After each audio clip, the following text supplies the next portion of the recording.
I've been saving up a lot lately. My name's Cassie, and I can't help but smirk at my phone with a sneaky laugh.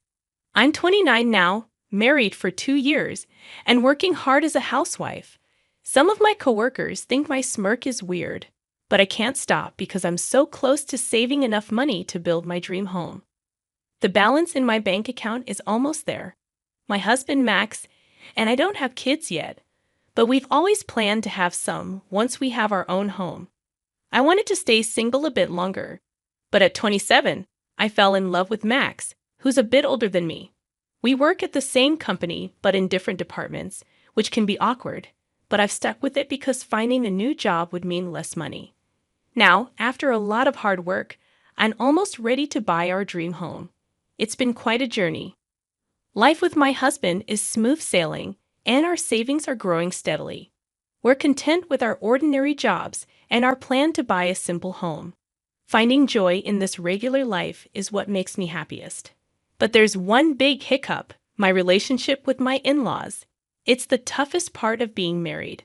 When I come home from work to our small rented apartment, seeing my in-laws' shoes at the door instantly drains me.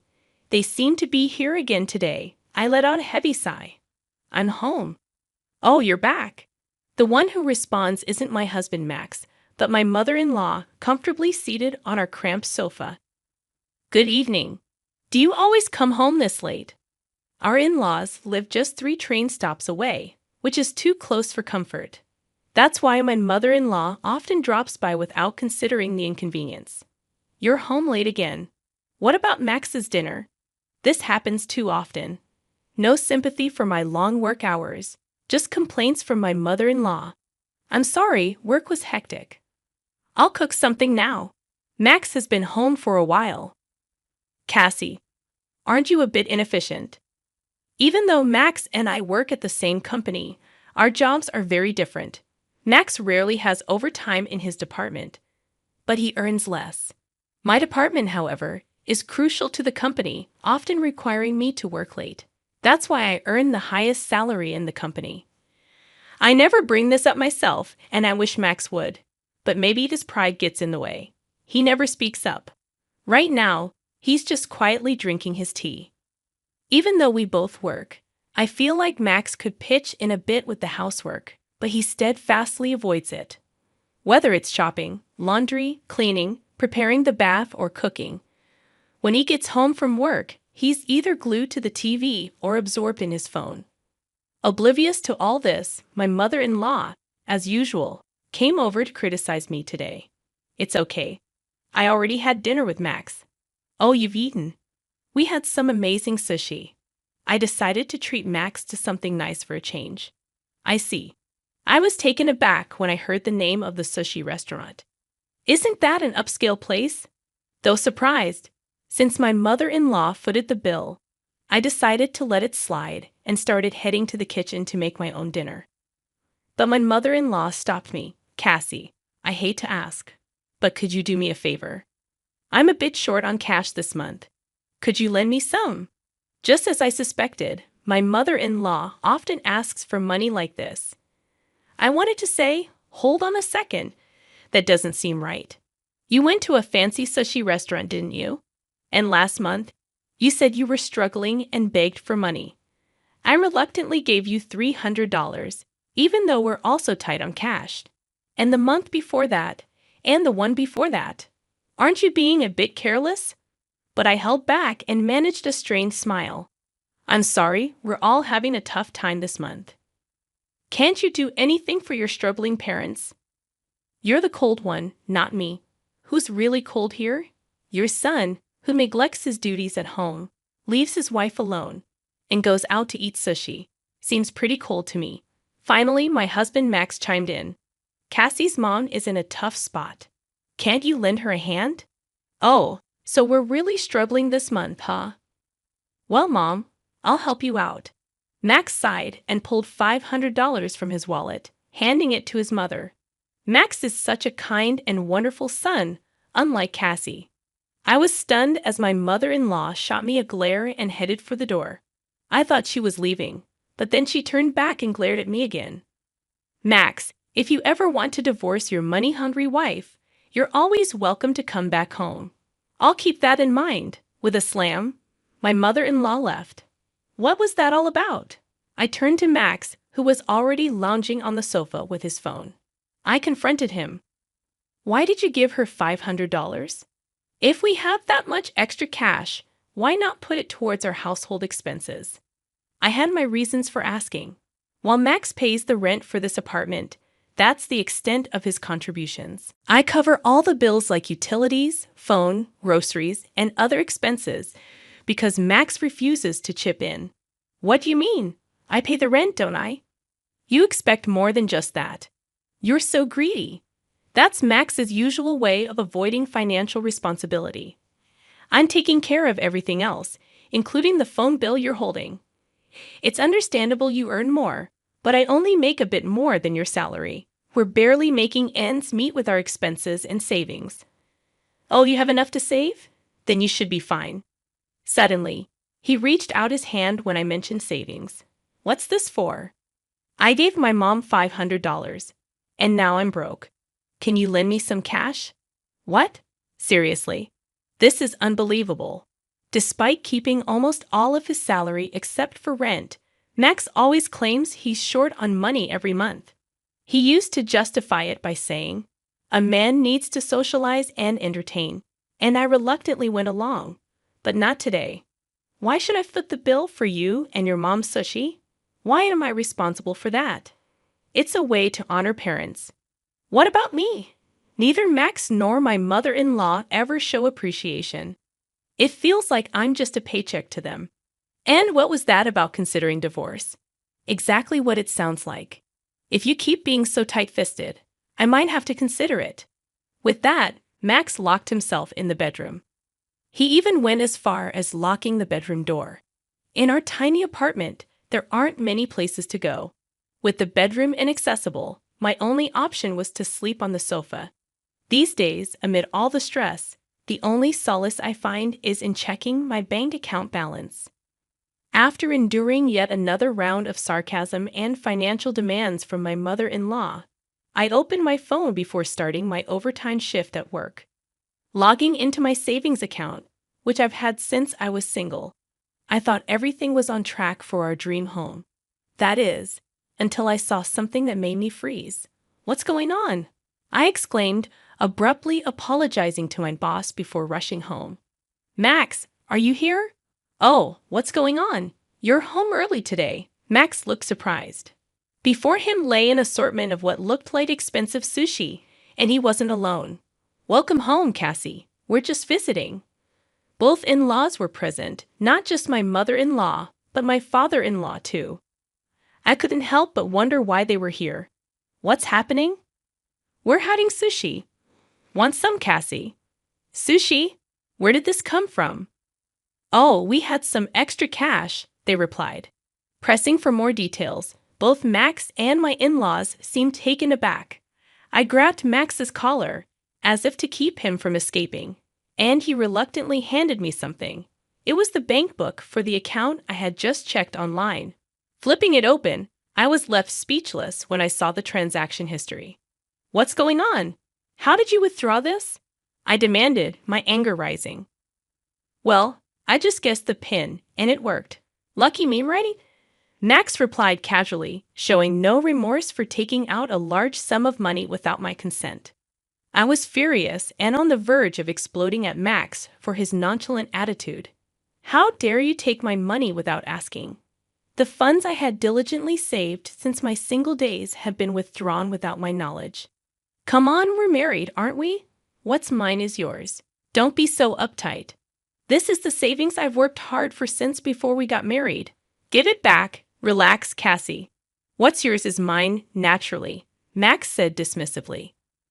Living off Max's support while secretly saving such a large amount of money. "You're so greedy," Max accused, his tone accusatory. "Yeah, exactly. You should appreciate me more. Who do you think you're depending on? It's unbelievable. I feel like I'm alone in this. Don't joke around. Taking my money like this is no different from theft. Give it back. Who's joking?" Max snapped, clearly startled by the accusation. Annoyed, he continued, Don't forget, I'm the one paying the rent here, and I have plenty of social obligations to fulfill. Plus, I help my parents. Right. Max is such a wonderful son. You leave the rent to me and secretly save all this money. It's easy for you. You only cover the rent. You hardly ever entertain, yet you ask me for money while supporting your parents. Stop it. You married into this. It's only right for you to respect me and my parents. What's more, be grateful I haven't divorced you for being so useless, Max yelled, grabbing my hand and pushing me out the door. Hey, no sushi for you. Go cool off outside. I never expected to be kicked out. After standing there in shock for a while, I ended up spending the night in a business hotel. The next day, when I returned home, only Max was there. I was relieved the in-laws were gone. But then Max handed me a piece of paper. It was a mutual agreement statement, stating that if I didn't obey him, we would divorce. What's this? Listen, if you keep complaining, we're getting divorced. If you don't want that, just obey me silently. I'll take charge of the savings from now on, Max declared, flaunting the bank book. Then he got ready to leave. Where are you going? Out for a drink. What? Do you have a problem? Want a divorce? He taunted with a smirk and left. Such a foolish man. Did he really think threatening divorce would make me comply? My love for Max had completely vanished. Besides, did he seriously think there was still money left in the account he emptied? I had already withdrawn it all and moved it to another account. I felt uneasy keeping a large sum in one place, so I had multiple accounts. The bank book Max took was just one of them. I signed the paper without hesitation. Max's attempt at a threat didn't faze me. It was exactly what I desired. Quickly, I packed my belongings and left the house. I spent another night at a business hotel, and the following day, I took a day off work to file for divorce as soon as the city office opened. Then, I headed straight to a real estate agency. The previous night, while browsing on my phone at the hotel, I stumbled upon a property that caught my attention. A newly built detached family home near the station, perfect for commuting. It was almost love at first sight. The exterior and interior matched what I had envisioned. After viewing it, I made the decision to purchase the house on the spot. From then on, everything happened in a whirlwind. Staying in a business hotel until the move became too costly, so I explained my situation and stayed with a friend while getting ready for the new house. I had to start from scratch with furniture and other arrangements. Amid the whirlwind of activity, I completely forgot about my ex-husband and former in-laws. Hey, Cassie! Max's voice startled me one day when he showed up at my workplace. Oh, right, we work at the same company. As Max loudly called my name, drawing everyone's attention, he approached me without hesitation. Why haven't you been returning my calls? Oh, I didn't think they were important, I replied, remembering Max's persistent calls. I was preoccupied and didn't want the hassle, so I ignored them. You withdrew money from the account on your own, didn't you? Stop playing around. And why haven't you come back home? Do you really want to get divorced? It's fine, I replied nonchalantly. We're already divorced, and that money in the account is mine, so I can do as I please with it, I stated firmly. Max still seemed to view the word divorce as a threat. My casual response left him looking bewildered. What a silly expression. It's almost comical. What divorce? You mean you graciously offered it to me, and I graciously accepted, I remarked. What? I don't accept this, Max protested. Whether you accept it or not, the divorce is final. Oh, and I've already informed the company and completed all the necessary procedures. You might have some paperwork to handle, so make sure to report it to your boss, okay? With that, I redirected my attention to my computer. I'm busy. Where are you living now? You left your belongings at the house, Max inquired. I took what I needed. I'm comfortably settled in with new things I bought. Don't worry about me. And as for your whereabouts, that's none of your concern. This is a matter of privacy, so please refrain from prying any further, I replied firmly. With that, Max fell silent. Eventually, feeling the weight of the stares from my colleagues and boss, Max left the department without saying another word. Cassie's been through a lot. My colleagues sympathized. The comfort of my new home was unparalleled. The scent of a freshly built house was unforgettable. It was spacious and cozy. However, having just moved in, there were still many things I needed. Today, I was anticipating the delivery of some appliances I had ordered online. Then the intercom rang. Ah, it must be here, I thought as I went to open the door. I immediately regretted it. I cursed myself for not checking the intercom. Standing before me was Mother. Technically, my former mother-in-law, but the words slipped out in my surprise. There she stood, accompanied by my former father-in-law. And further back, Max was lingering. "Long time no see, Cassie." "I'm coming in," Mother announced. "Wait, hold on," I protested, taken aback. My former mother-in-law barged into the house and began inspecting it as if assessing its value.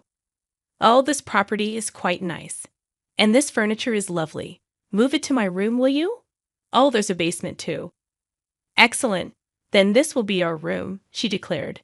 Excuse me, but what's with these curtains? Dreadful taste. I'll choose new ones for you, so hand over the money," she continued. "The garden is quite spacious. Perhaps I'll start a vegetable garden." What were these people going on about? Confused, I turned to Max. "Max, what is?" "Be grateful, Cassie," Max interjected. I was about to confront them when my former mother-in-law cut in with irritation. I looked at her smug expression. "It's not much of a house, but as a gift for the parents, it's decent. If it's a two-family home, we'll move in. Of course, as the wife, you'll do the housework. We'll be generous and only ask for $1,000 a month for our allowance." What? What on earth is she saying?